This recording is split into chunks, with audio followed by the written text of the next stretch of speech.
Thikũ ĩmwe thutha wa Mutongoria wa mung'ethaniro Raila Odinga gũkĩrĩra thirikari ya President William Ruto na gũkorwo ĩkĩng'ethanĩra na makamicina na kamiti ya ithurano bũrũri-inĩ IEBC na makĩria arĩa mareganire na ũhotani wake gĩthurano-inĩ, ndũgamano ya mĩario nĩ yumĩririe gatagatĩ ka erĩ aya kumana na ũthuthuria ũrĩa ũkoretwo ũgĩthiĩ na mbere cikaro-inĩ cia bunge.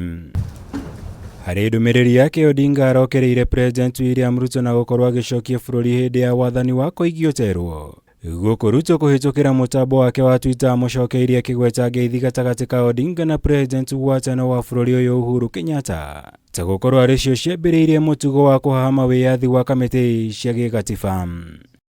Mwena-inĩ wake, Odinga akĩmũcokeria atĩtĩrithĩtie mũrũgamo wake wa mũthenya wa ira akĩhinyĩrĩria thirikari ndĩagĩrĩire kũingĩrĩra wĩyathi wa honge cia thirikari. Maya nĩ rĩrĩ kamĩtĩ ya bunge ĩgiĩ watho na kĩhoto ĩthire na mbere gũthuthuria mateta marĩa marenda kweherio kwa makamicina Juliana Cherera, Irene Masit, Justus Nyang'aya na Francis Waderi, kũrĩa Joyfrey Lang'ata uma wa mbere kũng'etherwo nĩ kamĩtĩ ĩno nĩguo gũtetera mũtaratara wake. The actions were a violation of the oath of office. They swore to uphold the constitution and the law. The manifest impartiality and attempt to subvert the will of the people was a threat to national security, peace and order. The press statement issued by the four commissioners and the resulting chaos at the Bomas of Kenya Tallying Center clearly shows a connection. The four commissioners were individually and collectively acting as an agent of the Azimio Umoja One Kenya Coalition Party and its associates within the commission. Who copied the other? And when you copy, does it then, how does that, because from there you decide, the committee will decide who plagiarized against the other, if there's such a word. Do you think these commissioners were acting or have been acting in the behest of certain politicians in the country? What is your take based on what you have presented here?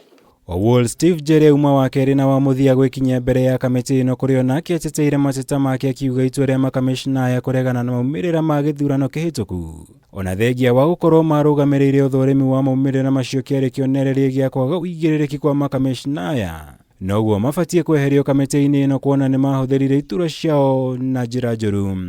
When they came out to dramatically revolt at those results that they had been participating in verifying, out of nowhere, when did this commission break out?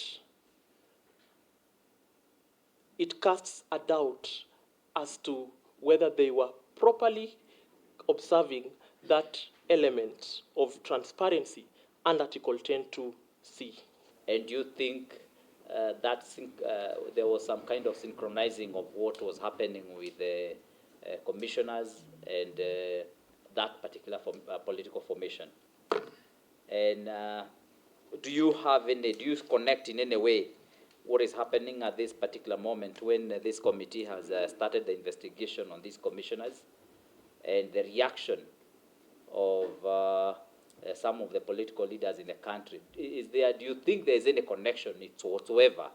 And the connection of what is going on from certain quarters of the political class and her conduct, I leave that to any reasonable man to draw that conclusion. I don't think it's in my place to draw it.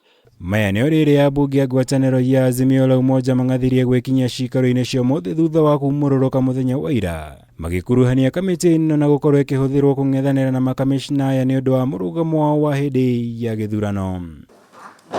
Ngirivotera Kameme TV, njĩtagwo Mũhũra wa Gunya.